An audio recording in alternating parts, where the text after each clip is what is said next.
Welcome, my dear aspirants. Welcome back to our topic, part 2.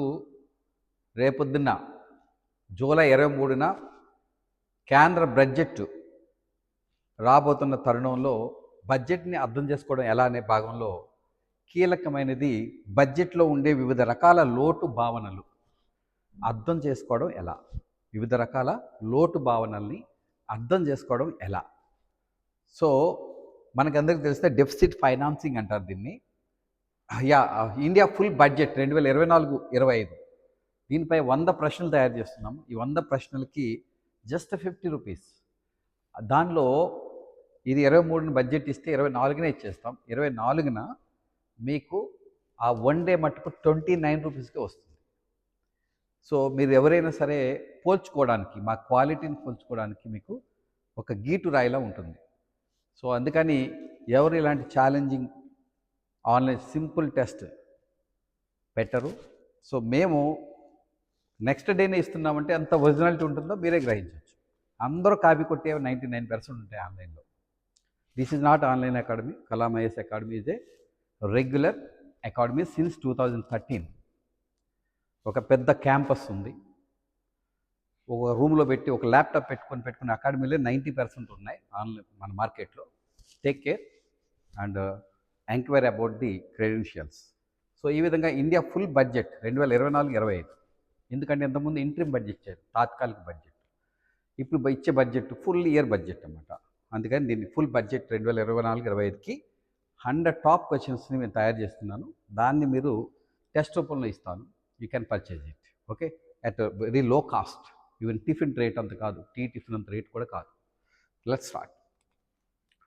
So వివిధ రకాల లోటు భావనలు బడ్జెట్ ఉదయం ఫస్ట్ పార్ట్లో చెప్పుకున్నాము. రకరకాల లోట్లు ఉన్నాయి.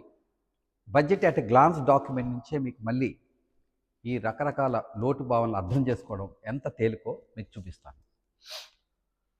Revenue deficit first. This is very important.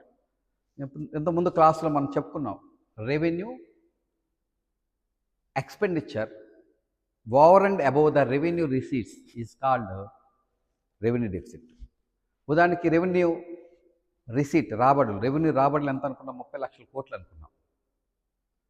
కానీ రెవెన్యూ ఎక్స్పెండిచర్ ఎంత చేస్తున్నారు?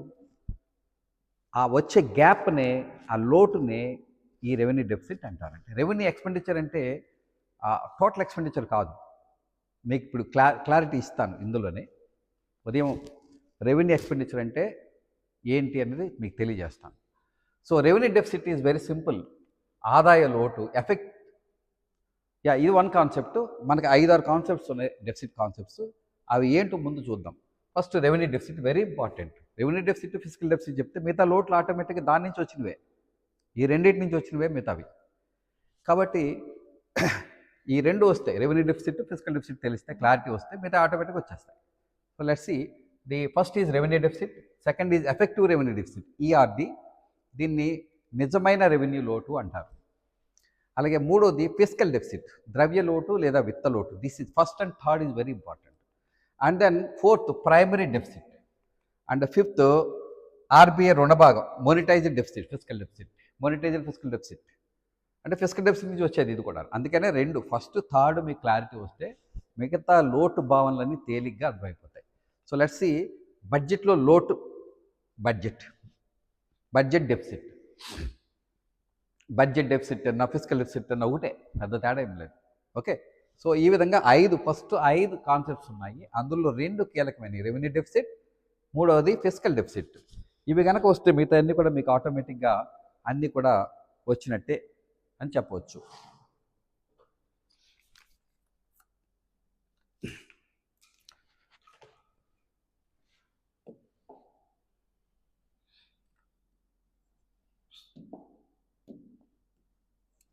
మొదటిది రెవెన్యూ డెఫిసిట్, రెండోది ఫిజికల్ డెఫిసిట్. ఈ రెండు నేర్చుకోండి, మిగతా ఆటోమేటిక్గా వచ్చేస్తాయి. ఈ మిగతా కూడా వచ్చేస్తాయి. So then first revenue deficit మనం అనుకున్నాము.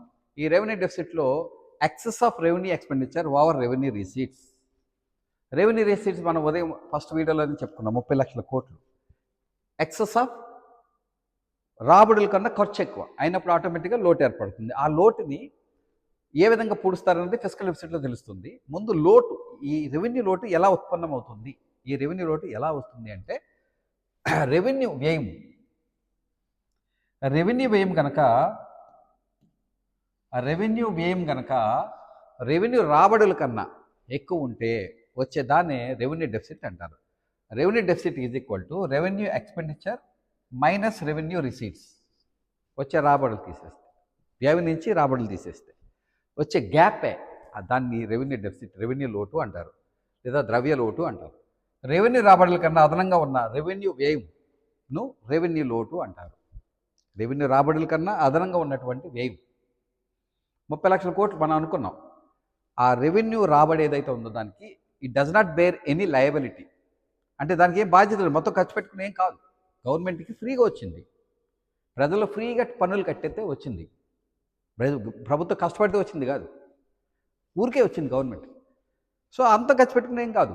కానీ అంతకు మించి ఖర్చు పెడితే అప్పు అవుతుంది. ఆ అప్పు కూడా మళ్ళీ రేపొద్దున ప్రజల మీద పన్ను రూపంలో భారం వేసి మరి వాటిని తిరిగి తీర్చాలి. అందుచేత మనకి ఈ లోటు అంటే ప్రభుత్వ ఆదాయం కన్నా ఎక్కువ ఖర్చు చేస్తే లోటు ఏర్పడుతుంది. It's very clear. ఓకే, దాంట్లో మొదటి రకమే ఈ రెవెన్యూ డెఫిసిట్. ఈ రెవెన్యూ డెఫిసిట్ ఎందుకు ఇంపార్టెంటో చెప్తాను. రెవెన్యూ లోటు ఈజ్ ఈక్వల్ టు రెవెన్యూ వ్యయం మైనస్ రెవెన్యూ రాబడులు. ఎక్కువ వ్యయము, excess expenditure over revenue receipts. మనకి క్యాపిటల్ రిసీట్స్ కూడా ఉన్నాయి, మూలధన రాబడులు, అది ఇందులో ఉండదు, కలపం దీంట్లో. ఫిస్కల్ డెఫిసిట్లో మొత్తం కలుపుతాం. కాబట్టి ముందు ఈ లోటు ఎలా ఏర్పడిందో తెలుసుకున్నారు. కాబట్టి revenue deficit in RD in 24-25 అంటే మొన్న తాత్కాలిక బడ్జెట్లో it is at 2% of GDP, 2%. అంటే ఇది ఎంత అంటే 6,53,383 కోట్లు ఈ రెవెన్యూ డెఫిసిట్ అనేది. ఈ రెవెన్యూ డెఫిసిట్ని యాక్చువల్గా ఎఫ్ఆర్బిఎం చట్టం 0 చేయాలని సూచించింది. ఇది ఎందుకు అలా ఉందో చెప్తాను. 0 అవడం చాలా కష్టం దేనికైనా. లోటు ఏర్పడుతుంది, ఎందుకంటే ఎక్కువ వ్యయం చేస్తుంది కాబట్టి గవర్నమెంట్. వచ్చిన ఆదాయం కన్నా ఆదాయం ఎప్పుడు పెరుగుతూనే ఉంది, అయినా కూడా ప్రతి సంవత్సరం ఆదాయం పెరుగుతూనే ఉంది. గవర్నమెంట్ ఆదాయం పర్టికులర్గా ఎకనామిక్ రిఫార్మ్స్ వచ్చిన దగ్గర నుంచి ఆదాయం లోటు ఏం లేదు, ఎక్సెప్ట్ డ్యూరింగ్ ది కోవిడ్. ఆదాయం లోటు లేదు గవర్నమెంట్కి, పెరుగుతూనే ఉంది. అలాగే అప్పులు కూడా పెరుగుతూనే ఉన్నాయి. సో అందుకని ఈ లోటు ఎంత ఉందంటే మన జీడిపిలో, గ్రాస్ డొమెస్టిక్ ప్రొడక్ట్ అంటే దేశీయ ఉత్పత్తిలో ఇది 2% ఉంది. So as per FRBM act revenue deficit should be 0. అయితే 0ని ఇది పూర్తిగా తీసేశారు కూడా. 4 సార్లు అమెండ్ చేశారు. ఈ చట్టం 2003లో వచ్చింది. వీటిని కంట్రోల్ చేయడానికి, అదనపు వ్యయాన్ని కంట్రోల్ చేయడానికి చట్టం 2003లో ఏర్పాటు చేశారు. ఇప్పటికి 4 సార్లు సవరించారు. ఇప్పుడు దాన్ని 0 రావాలనే టార్గెట్ని కూడా తీసేశారు. సో బట్ ప్రతి సంవత్సరం ఏటా 0.5% తగ్గించాలి అని మాత్రం పెట్టారు, అంటే కంట్రోల్ చేయడానికి వ్యయం. అది అనవసరమైన వ్యయం అంట. రెవెన్యూ వ్యయం ఎప్పుడు కూడా అనవసరమైనది. ఎందుకు అనవసరమైనదో మీకు చెప్తాను. చూడండి, ఇది చూడండి, క్లారిటీ వస్తుంది. What is revenue expenditure? Revenue వ్యయం అనగా ఏమి? రెవెన్యూ వ్యయంలో ఏమేమి ఉంటాయో తెలిస్తే అనగా ఏమో తెలిసిపోతుంది.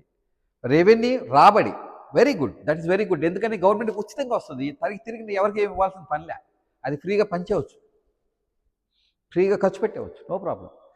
బట్ రెవెన్యూ వ్యయము ఈజ్ డేంజరస్. రెవెన్యూ రాబడి వెరీ గుడ్, రెవెన్యూ వ్యయం డేంజరస్. ఎందుకు డేంజరస్ అంటే చూడండి, వడ్డీ చెల్లింపులు ఇందులో ఉండే ఏంటి, అన్నిటినీ రెవెన్యూ వ్యయాలు అనరు. తిరిగి మళ్ళీ ఏదైతే బెనిఫిట్ తీసుకురాదో ఈ ఆర్థిక వ్యవస్థకి, ప్రజలకి, దాన్ని రెవెన్యూ వ్యయమంటారు. అంటే మెయింటెనెన్స్ ఎక్స్పెండిచర్. ఒక మాటలో చెప్పాలంటే నిర్వహణ వ్యయం అన్నమాట. ప్రభుత్వం ఆర్థిక వ్యవస్థని, ప్రభుత్వాన్ని నడపడంలో చేసే నిర్వహణ వ్యయాన్ని మనం రెవెన్యూ వ్యయము అంటారు. అంటే వేస్ట్ ఎక్స్పెండిచర్ అని ఒక మాటలో చెప్పాలంటే. దాని తిరిగి ఏమో బెనిఫిట్ రాదు ఎవరికి. వడ్డీ చెల్లింపులు ఏం చేస్తే వస్తుందని చెప్పండి, రాదు కదా. అలాగే ఇందులో ఏముంటాయంటే డిఫెన్స్ ఎక్స్పెండిచర్, అంటే రక్షణ వ్యయం. రక్షణ వ్యయం వల్ల ఏం తిరిగి వస్తుంది ఎవరికైనా? సైనికులకు జీతాలు ఇచ్చారు, న్యూక్లియర్ ఆర్మ్స్, పెద్ద పెద్ద ఫ్లైట్లు, ఆ వార్ ఫ్లైట్లు కొన్నారు, ఏమైనా వస్తుందా ఎవరికైనా? ఎవరికి రాదు. మహా అయితే అమెరికాలో ఉన్న కంపెనీలు బాగుపడతాయి. Next employee salaries. అలా అన్ని శాలరీస్ ఆపడానికి లేదు. కొన్ని వ్యయాలు ఏంటంటే కంట్రోల్ చేయడమే కానీ అన్నీ ఎవరు తీసేయడం కుదరదు. ఏది కాదంటే కుదరదు, కానీ దీన్ని కంట్రోల్ చేయాల్సిన అవసరం ఉంది. ఎందుకంటే తిరిగి ఆర్థిక వ్యవస్థ కానీ ప్రజలకు కానీ మేలు కాదు. దీనివల్ల ఎటువంటి బెనిఫిట్ తిరిగి రాదు. సో ఎంప్లాయీ శాలరీస్, అలవెన్సెస్, ఉద్యోగుల జీతభత్యాలు ఇందులో ఉంటాయి. అలాగే సబ్సిడీస్ ఊరికే ప్రజలకు ఇచ్చేస్తూ ఉంటారు. సబ్సిడీస్ అని, ఫార్మ్ సబ్సిడీస్ అని, వ్యవసాయ సబ్సిడీలని, ఇన్పుట్ సబ్సిడీలని, డిఫరెంట్ స్కీమ్స్తో గవర్నమెంట్ ఇస్తారు. వీటి వల్ల కూడా తిరిగి వ్యవస్థకి ఏం రాదు. అలాగే ఎనీ అదర్ మెయింటెనెన్స్ ఎక్స్పెండిచర్ కూడా రెవెన్యూ ఎక్స్పెండిచర్ అవుతుంది. ఇంకేదైనా ఉన్నా కూడా నిర్వహణ వ్యయం అంతా కూడా రెవెన్యూ ఎక్స్పెండిచర్ కిందకు వస్తుంది. అందువల్ల దీని మాటలు చెప్పాలంటే ఇది రెవెన్యూ రాబడి కన్నా ఎట్టి పరిస్థితుల్లో పెంచకూడదు. అంటే జీరో. రెవెన్యూ రాబడి ఫ్రీగా ఇచ్చాం, మనం పన్నుల రూపంలో గవర్నమెంట్ ఫ్రీగా కట్టాం. కాబట్టి అది పోయిన పర్లా, మళ్ళీ తిరిగి ఎలా ఖర్చు పెట్టేసిన పర్వాలా. కానీ దీన్ని మించి ఆ రెవెన్యూ రాబడి అని చెప్పుకున్నాం కదా. రెవెన్యూ రాబడి దాంట్లో రెవెన్యూ రాబడిలో పన్ను రాబడి, పన్నేతర రాబడి ఉంది. పన్ను రాబడిలో మళ్ళీ డైరెక్ట్ ట్యాక్స్, ఇండైరెక్ట్ ట్యాక్స్ ఉంది. మార్నింగ్ మనం ఆ వీడియోలో చెప్పుకున్నాం. సో ఈ విధంగా మరియు ఏదైనా ఇతర నిర్వహణ ఖర్చులను కూడా రెవెన్యూ వ్యయం కిందకు వస్తుంది. అందువల్ల రెవెన్యూ వ్యయం అనేది వెరీ బ్యాడ్ లెక్క. ఎంతవరకు దాన్ని భరించవచ్చు అంటే రెవెన్యూ రాబడితో సమానంగా ఉంటే, అంటే జీరో అయితే, అంటే లోటే ఉండకూడదు, రెవెన్యూ లోటు ఉండకూడదు అనమాట అని ఎఫ్ఆర్బి అని చట్టం చెప్పింది. కానీ 4వ సవరణ చేసినప్పుడు ఈ చట్టాన్ని, ఈ టార్గెట్ని తీసేసి కేవలం ఎవ్రీ ఇయర్ 0.5% తగ్గించాలి. ప్రజెంట్ ఎంత ఉంది? ఇది ప్రజెంట్ ఎంత ఉంది మనకి? 2% ఉందనుకున్నాం. అంటే ఎవ్రీ అంటే 4 సంవత్సరాల్లో జీరో చేయాలి అని చెప్పింది అనమాట ఎఫ్ఆర్బిఎం చట్టం. సో నెక్స్ట్ మనకి ఎఫెక్టివ్ రెవెన్యూ డెఫిసిట్ అర్థమైపోతే ఇది ఆటోమేటిక్గా అర్థమైపోతుంది. అసలు నికర రెవెన్యూ లోటు, effective revenue deficit is equal to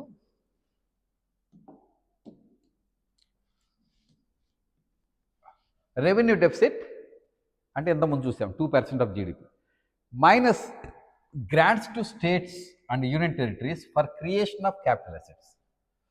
ఇక్కడ జాగ్రత్తగా అర్థం చేసుకోండి. Government of India, central government రాష్ట్రాలకి కొన్ని గ్రాంట్స్ ఇన్ ఎయిడ్స్ ఇస్తుంది. ఆ గ్రాంట్స్ ఇన్ ఎయిడ్స్ ఇచ్చిన పర్పస్ ఏంటంటే క్రియేషన్ ఆఫ్ క్యాపిటల్ అసెట్స్, మూలధన ఆస్తుల్ని సృష్టించడం. అంటే ఫర్ ఎగ్జాంపుల్ రోడ్లు, బ్రిడ్జ్లు, వంతెనలు,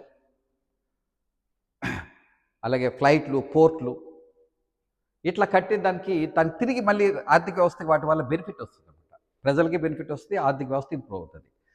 సో అలాంటి వాటికి ఖర్చు చేస్తుంది. కానీ ఈ రెవెన్యూ అకౌంట్ అనే దాంట్లో దృష్టిలో చూసుకుంటే, central government point of view చూసుకుంటే అది ఫ్రీగా రాష్ట్రాలకు ఇచ్చేస్తుంది. రెవెన్యూ గ్రాంట్ అని మళ్ళీ ఇప్పుడు తిరిగి తీసుకోదు. లోన్ అయితే తీసుకుంటుంది. సెంట్రల్ గవర్నమెంట్ లోన్ ఇస్తే స్టేట్ మళ్ళీ తీసుకుంటుంది. బట్ గ్రాంట్గా ఇచ్చినప్పుడు, గ్రాంట్ యూనివర్సిటీ రూపంలో ఇచ్చినప్పుడు తిరిగి తీసుకోదు. అంటే కేంద్ర ప్రభుత్వానికి తిరిగి రాదు, కానీ ఆర్థిక వ్యవస్థకి మేలు జరుగుతుంది.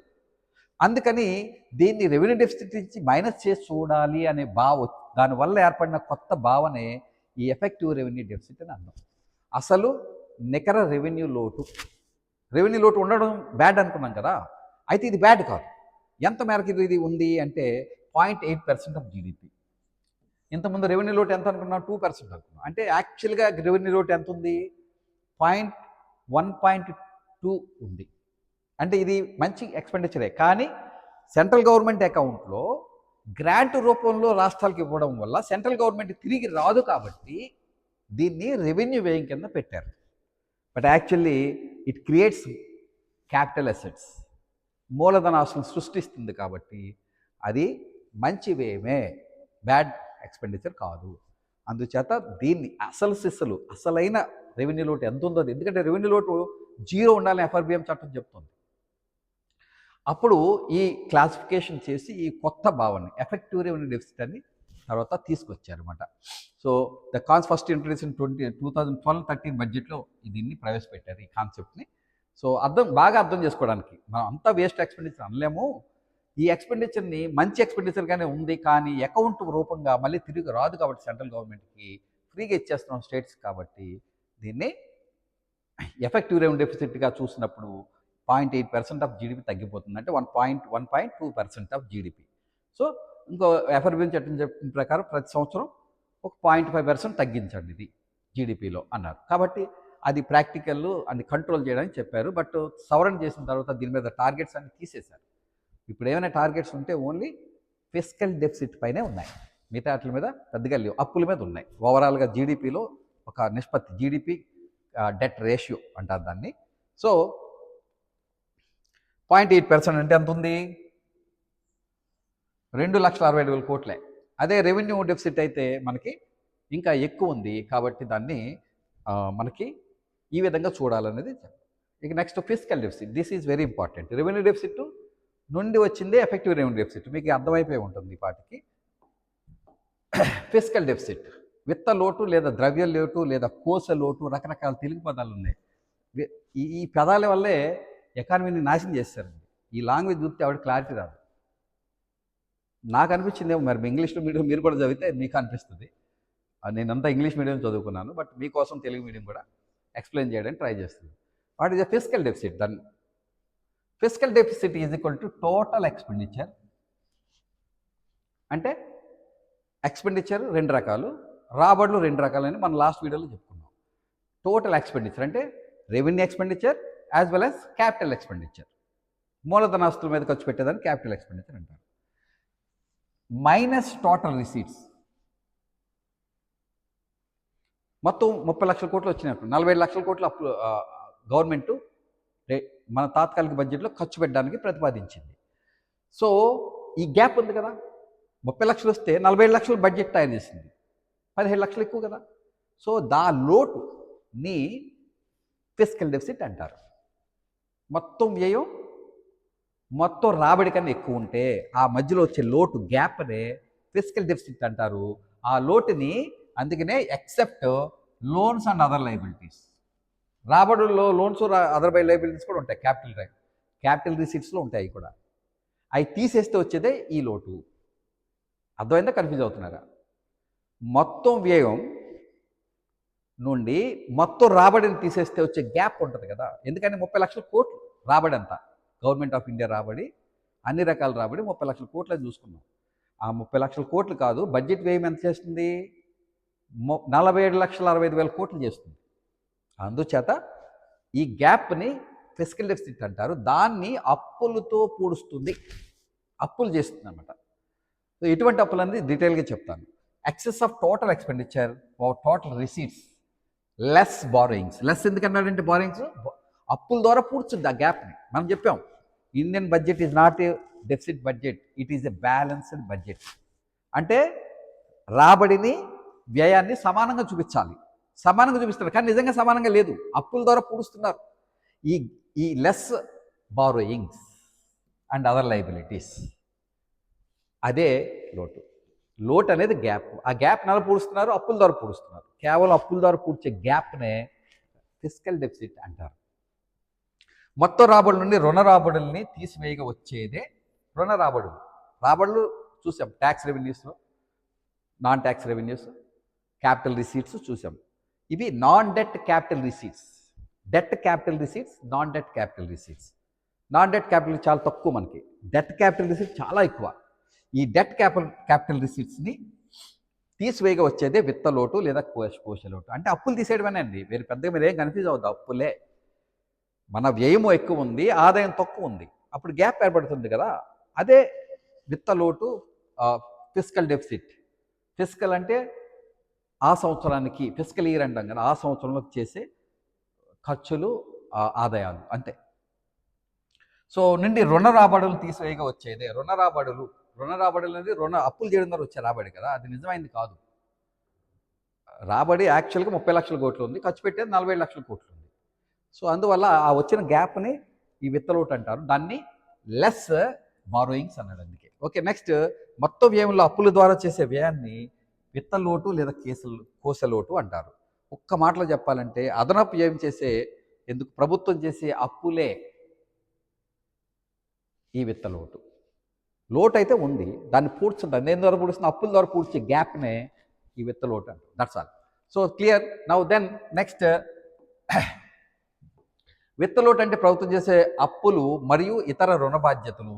ఇది 2024-25లో ఎంత ఉందంటే 16,85,494 కోట్లు ఉంది. అంటే జీడిపిలో 5.1%. రెవెన్యూ డెఫిసిట్ ఎంత అనుకున్నాం? 2% అనుకున్నాం. ఇది 5.1%. రెవెన్యూ డెఫిసిట్, ఈ డెఫిసిట్ ఇంపార్టెంట్. ఇవి వస్తే మిగతా ఆటోమేటిక్గా వచ్చేస్తాయి ఉంటుంది. Next fiscal deficit is the total borrowings and liabilities of government which stand at 16,85,495 crores or 5.1% of GDP during 2024-25. ఇప్పుడు కూడా పెద్దగా ఏం తేడా రాదు. ఇది ఫుల్ బడ్జెటే, కానీ ఎలక్షన్ టైంలో తాత్కాలిక బడ్జెట్ అంటారు. ఫైనల్ బడ్జెట్ని ఎలక్షన్ అయిన తర్వాత చేస్తారు. అందుచేత ఈ నెంబర్లో పెద్దగా చేంజ్ రాదు. రేపు పొద్దున నిర్మలా సీతారామన్ వచ్చినా, ఇంకో సీతారామన్ వచ్చినా, ఎవరు వచ్చినా పెద్ద భారీ మార్పులు అయితే రావు అనమాట. దీంట్లో కొద్ది వేరియేషన్స్ ఉంటాయి అంతే. సో ప్రభుత్వ విత్త లోటును జీడిపిలో 3% మించకుండా ఉండాలని మనకి మధ్యకాలిక ద్రవ్య లోటు లక్ష్యంగా పెట్టుకున్నది. Government aim to achieve medium term fiscal deficit target of 3%. ఎఫ్ఆర్బిఐ చట్టం ప్రకారం 3% మించకూడదు. అయితే మళ్ళీ ఇది 15th ఫైనాన్స్ కమిషన్ రివిజన్ చేసింది, అది కూడా చెప్తాను next. So in the budget 2021లో FRBI was amended to bring at it 5% వరకు ఉండొచ్చు, 4% వరకు ఉండొచ్చు అని ఎఫ్ఆర్బిఐ చట్టాన్ని మళ్ళీ సవరిస్తూ 2021లో 15వ ఆర్థిక సంఘం ఇచ్చిందనమాట. సో ఆ విధంగా మనకి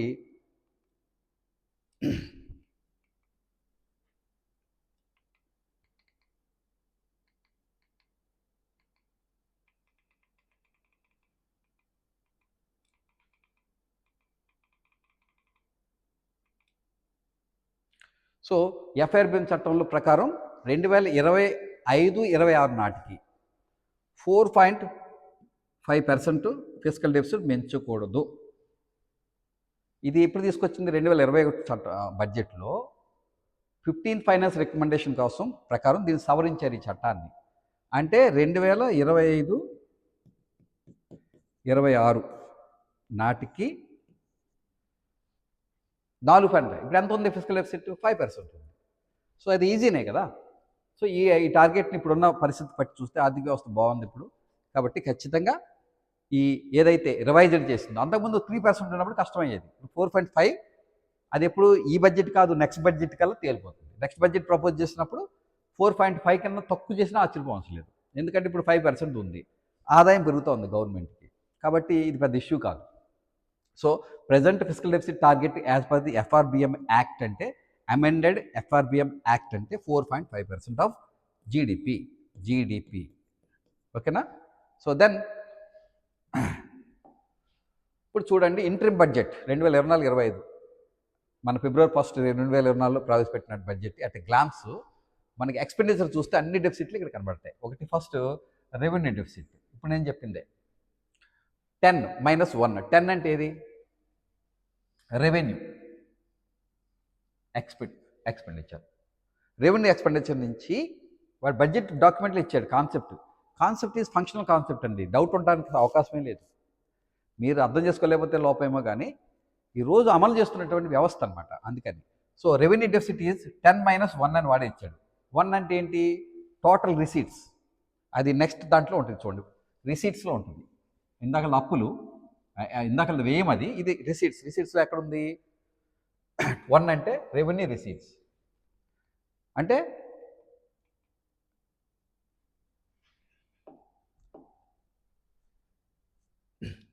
రెవెన్యూ డెఫిసిట్ ఈజ్ 10 - 1 అంటే 10 అంటే రెవెన్యూ అకౌంట్ మీద అయ్యే expenditure, revenue expenditure minus revenue receipts, అదే రెవెన్యూ డెఫిసిట్.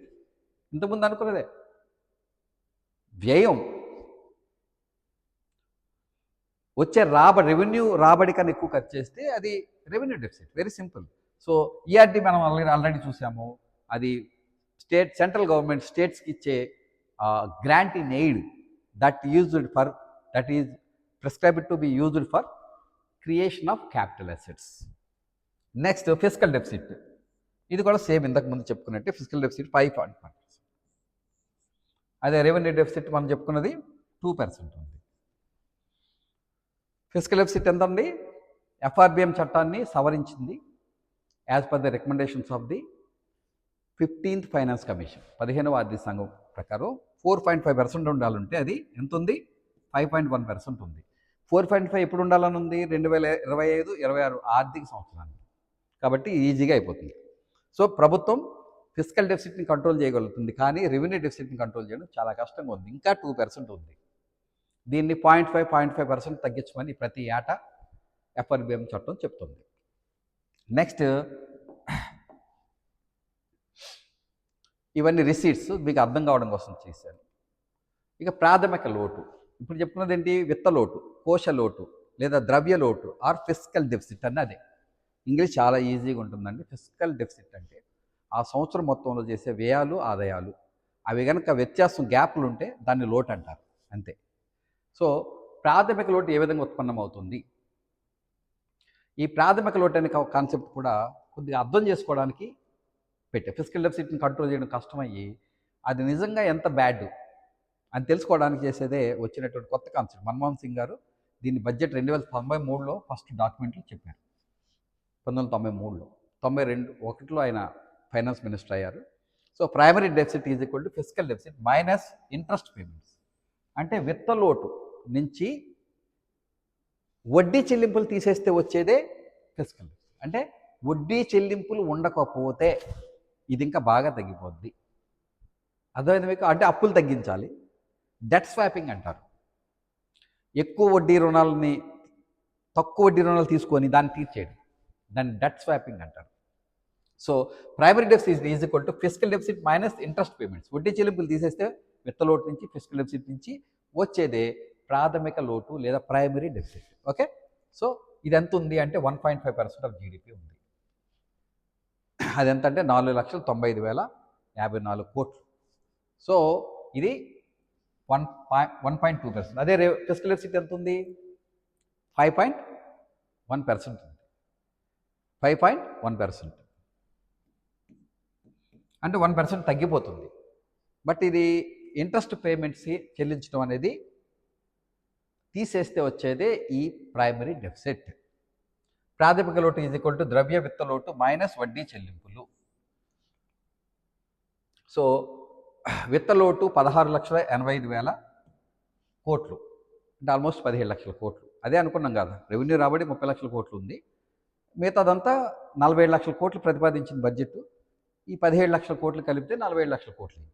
సో ఈ విత్తలెట్టు మైనస్ వడ్డీ చెల్లింపులు. వడ్డీ చెల్లింపులు ఎంత అంటే 11,90,440. దాన్ని తీసేస్తే వచ్చేదే ఈ ప్రాథమిక లోటు. అంటే వడ్డీ చెల్లింపులు తీసేయాలి. వడ్డీ చెల్లింపు 12 లక్షల కోట్లు అనుకున్నాం ఆ వీడియోలో కూడా. సో దాన్ని తీసేస్తే ఈ అప్పులు ఎంత చేస్తున్నారంటే 16,80,000 కోట్లు చేస్తే వడ్డీల కోసమే 12 లక్షలు చేస్తున్నారు. అంటే వడ్డీలు తగ్గించుకుంటే, అప్పులు తగ్గించుకుంటే ఈ విత్త లోటును తగ్గించవచ్చు అన్నది తెలుసుకోవడం కోసం.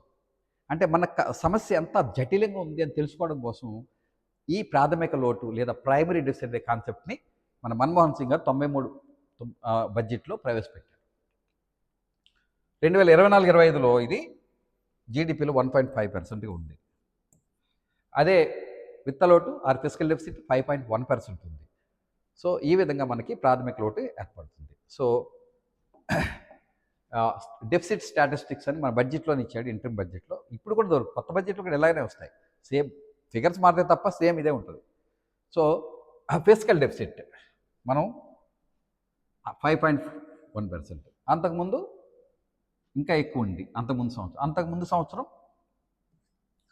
తక్కువ ఉంది. తక్కువ ఉండే కారణం ఏంటంటే ఇది లాస్ట్ ఇయర్తో కంపేర్ చేస్తారు. కోవిడ్లో 9%కి వచ్చేసింది ఫిజికల్ డెఫిసిట్. అది తర్వాత సంవత్సరం పోల్చుకున్నప్పుడు తక్కువ ఉంది కాబట్టి అది తక్కువ అయింది అంతే. నిజంగా తక్కువ అవడం కాదు. సో ఈ విధంగా రెవెన్యూ డెఫిసిట్ చూస్తే కనుక మనకి ఇప్పుడు 2% ఉంది. అంతకుముందు 2.9% ఉండేది, తగ్గింది.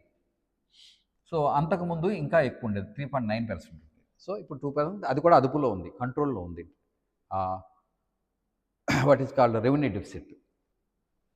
రెవెన్యూ డెఫిసిట్ కంట్రోల్లో ఉంది. ఫిజికల్ డెఫిసిట్ కంట్రోల్ హై లెవెల్లోనే ఉంది, కానీ because of the Covid situation వల్ల హై ఎక్స్పెండిచర్ చేయాల్సి వచ్చింది గవర్నమెంట్. అంటే అప్పులు చేసి ఎక్కువ వ్యయం చేయాల్సి వచ్చింది. సో నెక్స్ట్ ఈఆర్డీ మనం తెలుసుకున్న ఎఫెక్టివ్ రెవెన్యూ డెఫిసిట్ దేని బట్టి వస్తుంది? కేంద్ర ప్రభుత్వం ఇచ్చే గ్రాంటీ ఎయిడ్స్ని తీసేస్తే వచ్చేది ఎఫెక్టివ్ రెవెన్యూ డెఫిసిట్, నికర రెవెన్యూ లోటు. సో నెక్స్ట్ ప్రైమరీ డెఫిసిట్ చూసాము. ఫిజికల్ డెఫిసిట్లోంచి వడ్డీ చెల్లింపులు తీస్తే వచ్చేది, అది 1.5%. Okay, this is the deficit status given in the budget document, budget అంటే glance report. So sources of physical deficit, ఈ అప్పుల్ని, ఈ 17,65,000 కోట్లని, ఈ 16,65,000 కోట్లని, అంటే టోటల్ 17 లక్షల కోట్లని ఎలా తెచ్చుకుంటుంది గవర్నమెంటు, అది చాలా ఇంపార్టెంట్. దీన్ని వల్లే చాలా క్వశ్చన్లు వచ్చినాయి దీనిపైన. ఫిస్కల్ డెఫిసిట్ని అంటే అప్పుల్ని ఎలా తెస్తారు, అందులో ఏ రకాలైన అప్పులు ఉన్నాయి అని తెలుసుకోవడం అనమాట. మొదటిది డెట్ రిసీట్స్. క్యాపిటల్ రిసీట్ రెండు రకాలు, non debt receipts, debt receipts, అప్పుల ద్వారా వచ్చే రాబడులు. అందులో మొదటిది అత్యంత ఎక్కువ, మోర్ దెన్ 50% ఉన్నది మార్కెట్ బారోయింగ్స్. మార్కెట్ బారోయింగ్స్ అంటే అప్పుల రకాలన్నమాట ఇవన్నీ. మార్కెట్ బారోయింగ్స్ అంటే ఇది గవర్నమెంట్ సెక్యూరిటీస్ని ఆర్బీఐ ఇష్యూ చేస్తే సంస్థలు, వ్యక్తులు కొంటారు, వాటిని ఫిక్స్డ్ ఇంట్రెస్ట్ రేట్ ఇస్తారన్నమాట. కేవలం కాగితం ఇస్తుంది, దానికి ఆర్బీఐ గ్యారెంటీ ఇస్తుంది. ఆ గవర్నమెంట్ సెక్యూరిటీ కొని దాన్ని అప్పు రూపంలో ఉంచుకుంటుంది. So minimum period 3 years term అని, 5 years టర్మ్ అని ఫిక్స్డ్గా ఉంటాయి అన్నమాట. అవి అప్పుడు వరకే ఇవ్వాల్సిన పని లేదు, గవర్నమెంట్ ఈ లోపల వాడుకుంటుంది, వాళ్ళకి వడ్డీ ఇస్తుంది అన్నమాట. దాన్ని గవర్నమెంట్ సెక్యూరిటీస్ అంటారు. దాన్ని ఎంత ఉంది అంటే మొత్తం 16,80,85 కోట్లలో, 10,85,000 కోట్లలో ఇది ఎంత అంటే 11,75,000 కోట్లు, అంటే 12 లక్షల కోట్లు.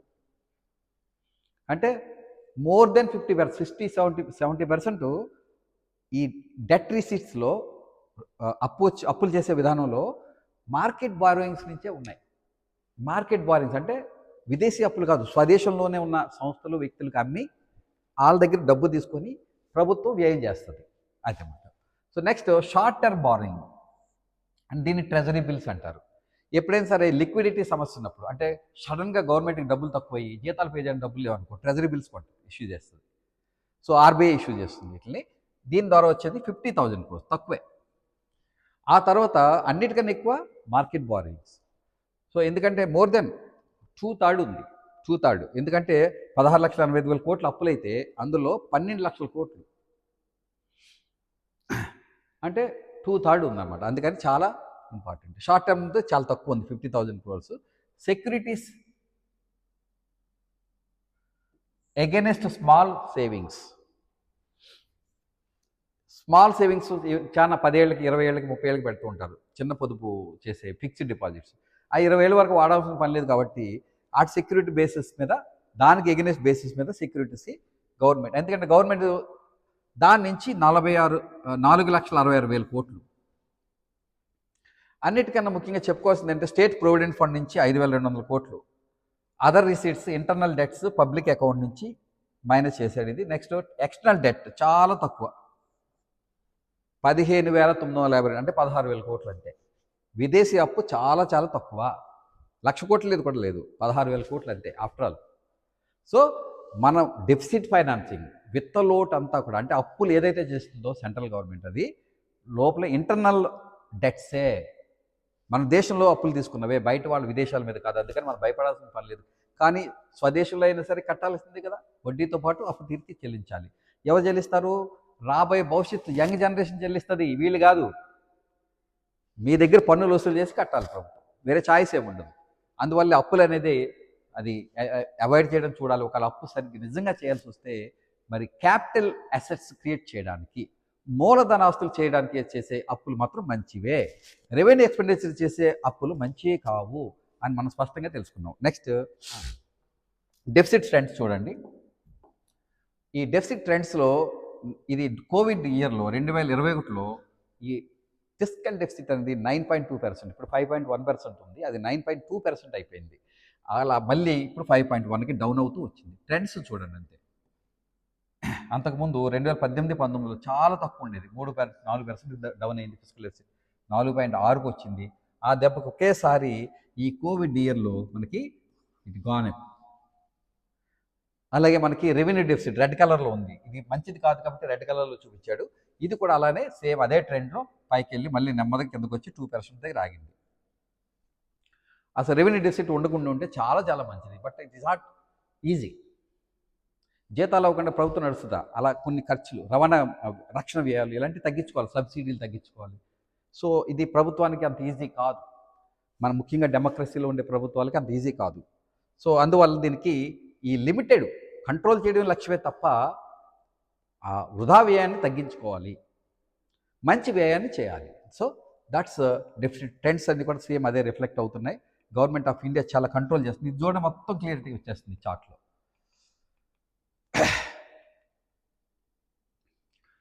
సో రెవెన్యూ రాబడులు 30,01,275 కోట్లు. ఫిస్కల్ డెఫిసిట్ అంటే ఏంటి అన్నది మనం చార్ట్లో చూస్తున్నాం. నాన్ డెట్ క్యాపిటల్ రిసీట్స్ అంటే అప్పు కానివి, అప్పుల ద్వారా కాకుండా నాన్ డెట్ క్యాపిటల్ రిసీట్స్. అవి చెప్పాను కదా, మన దేశం వేరే దేశాలకి అప్పులు ఇచ్చినప్పుడు అవి బ్యాక్ వస్తాయి, వడ్డీ అసలు వస్తుంది. అవి అనమాట. అంటే ఇవంతా చాలా తక్కువ, 7,79,000 కోట్లు, అంటే 1,00,000 కోట్లు కూడా కాదు. మనం చేసే 16 లక్షల కోట్లలో 1,00,000 కోట్లు కూడా కాదు అప్పుల్లో. సో ఈ రెండు కలిపితే కేవలం మనకి 30,80,000 కోట్లే వచ్చింది. కానీ ఖర్చు ఎంత చేసింది ప్రభుత్వం అంటే 47,65,000 కోట్లు చేసింది. అంటే ఆ గ్యాప్ని ఎలా పూడ్చుకున్నారు అంటే డెట్ క్యాపిటల్ రిసీట్స్, అప్పుల ద్వారా వచ్చినాయి ఎంత అంటే 16,81,944 కోట్లని అప్పుల ద్వారా పూడ్చింది. ఏ గ్యాప్ ఏదైతే ఉందో దాన్ని విత్తలోటు అంటారు. సో దానివల్ల ఏమైందంటే మొత్తం రిసీట్స్ రాబడులు ఎంత అయినాయి అప్పులతో కలిపితే 40,65,000. అంటే మనం చెప్పాం కదా, Indian budget is not deficit budget, Indian budget is not unbalanced budget, it is balanced budget. ఎంత ఖర్చు అయితే చేయాలనుకుంటున్నారో అంత రాబడి చూపించి తీరవలసిందే. ఓకే, సో దానికి ఫిస్కల్ డెఫిసిట్ అంటారు. దాన్ని అప్పుల ద్వారా పూడ్చేదాన్ని లోటుని ఫిస్కల్ డెఫిసిట్ అంటారు. సో ఈ విధంగా మనకి దానికి ఫిస్కల్ డెఫిసిట్ నుంచి మనం ప్రైమరీ డెఫిసిట్ చూసుకున్నాం. దేనికి వడ్డీ చెల్లింపులు తీసేస్తే 12 లక్షల కోట్లు వడ్డీ చెల్లింపులు తీసేస్తే మిగిలి వచ్చిందే ప్రైమరీ డెఫిసిట్. సో ఈ విధంగా మనకి అటు రెవెన్యూ రిసీట్స్, ఇక్కడ ఎక్స్పెండిచర్స్ ఉన్నాయి, అటన్నీ రాబడులు, ఇవి వ్యయాలు.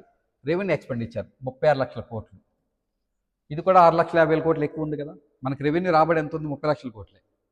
సో 6,50,000 కోట్లని కంట్రోల్ చేయాలి, అది మంచిది కాదు. సో నెక్స్ట్ క్యాపిటల్ ఎక్స్పెండిచర్, ఇది ఎంత చేసినా మంచిదే.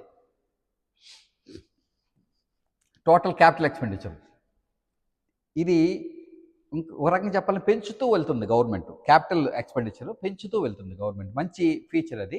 అయితే దీనికి అదనంగా మనం ఇంతకుముందు చెప్పుకున్నాం, కేంద్ర ప్రభుత్వం రాష్ట్రాలకి గ్రాంటీన్ ఎయిడ్స్ ఇస్తుంది, దానివల్ల కూడా క్యాపిటల్ ఎక్స్పెండిచర్ పెరుగుతుంది. అంటే దీనికన్నా ఎక్కువ 11,11,11 కోట్లు, 111 కోట్లు ప్రతిపాదించింది బడ్జెట్లో. దానికన్నా నిజానికి ఎక్కువే జరుగుతుంది. సో ఆ విధంగా ఇది ఎంత పెరిగినా పర్లే, దానికోసం అప్పులు చేసినా పర్వాలేదు, తిరిగి సమాజానికి, ఆర్థిక వ్యవస్థకి, ప్రజలకి మేలు జరుగుతుంది. సో ఈ విధంగా మనకి ఈ వడ్డీ చెల్లింపులు తీసేస్తే వచ్చేదే ప్రాథమిక లోటు. ఈ 12 లక్షలు తీసేయాలి, దేని నుంచి? ఈ 16,80,000 కోట్ల నుంచి. ఈ 12 లక్షలు తీసేస్తే అంటే వడ్డీ చెల్లింపులు తీసేస్తే, వడ్డీ చెల్లింపుల కోసం చేస్తున్నట్టే కదండి. 2 వంతులు, 3 వంతుల్లో 2 వంతులు కేవలం వడ్డీలు చెల్లించడానికి గవర్నమెంట్ అప్పులు చేస్తుంది, లేదా గవర్నమెంట్ అప్పులు అంత చేయాల్సిన అవసరం లేదు. అంటే ఎంతకుముందు చేసిన అప్పులు ఆ పరిస్థితికి వచ్చింది. అందుకని ఎఫ్ఆర్బిఎం చట్టంలో అప్పులు కేంద్ర ప్రభుత్వంది జీడిపి మొత్తంలో 40% పెంచకూడదు, క్యుములేటివ్, అంటే గతం నుంచి ఇప్పటి వరకు టిల్ డేట్. అలాగే రాష్ట్ర ప్రభుత్వాలది 20% పెంచకూడదని నిబంధనలు పెట్టింది. అయినప్పటికీ అప్పులు పెంచుతూనే వెళ్తున్నారు. ఎంత ఆదాయం, విచిత్రం ఏంటంటే అన్ని రాష్ట్ర ప్రభుత్వాలు, కేంద్ర ప్రభుత్వాలది ఆదాయాలు పెరుగుతూనే ఉన్నాయి. పర్టికులర్గా మనం చూసాం, ఇన్కమ్ ట్యాక్స్ హయ్యెస్ట్ షేర్ వస్తుంది వచ్చే మొత్తం రాబడిలో 30 లక్షల కోట్లలో, ఆల్మోస్ట్ 13 లక్షల కోట్లు అక్కడి నుంచి వస్తుంది. అంటే ఇన్కమ్ ట్యాక్స్ అందరూ కడుతున్నారు. అలాగే జిఎస్టీ వల్ల కమర్షియల్ ట్యాక్స్ అంతా అద్భుతంగా కలెక్ట్ అవుతుంది. దానికి తోడు భారతదేశ ఆర్థిక వ్యవస్థ సైజు పెరుగుతూ ఉంది. దానివల్ల గవర్నమెంట్ ఇన్కమ్ ఎంత బాగా పెరుగుతూ ఉంది, ప్రతి ఏటా పెరుగుతుంది. అయినా కూడా గవర్నమెంట్ అప్పులు చేయాల్సి వస్తుంది. So this is the situation. Let's enjoy this. Tomorrow Nirmala Sitharaman గారు ఫుల్ బడ్జెట్ని మనకి జూలై 23 అంటే ఎల్లుండ ఇది ప్రవేశపెడతారు. అప్పుడు ఈ వీడియో మళ్ళీ చూసి అర్థం కాని చోట అర్థం చేసుకోవడానికి ట్రై చేయండి. పర్టికులర్గా నేను ఇంతకుముందే చెప్పాను, బడ్జెట్ అట్ గ్లాన్స్ అనే డాక్యుమెంట్ ఉంటుంది, అది అర్థమైందా మొత్తం ఎకానమీ, మ్యాక్రో ఎకానమీ మొత్తం అర్థమైపోయినట్టే ఇప్పుడు నేను చూపించినవన్నీ కూడా. ఓకే, థ్యాంక్ యూ అండి. ఏమైనా డౌట్స్ వస్తే కామెంట్స్ రూపంలో పెట్టండి, ఈ వీడియోని షేర్ చేయండి మీ ఫ్రెండ్స్కి.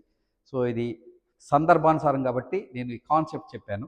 రేపు ఎల్లుండ మళ్ళీ 100 క్వశ్చన్స్ ఇస్తాను, దానిపైన కొన్ని క్లారిఫికేషన్ వీడియోలు కూడా చేస్తాను. థ్యాంక్ యూ అండి.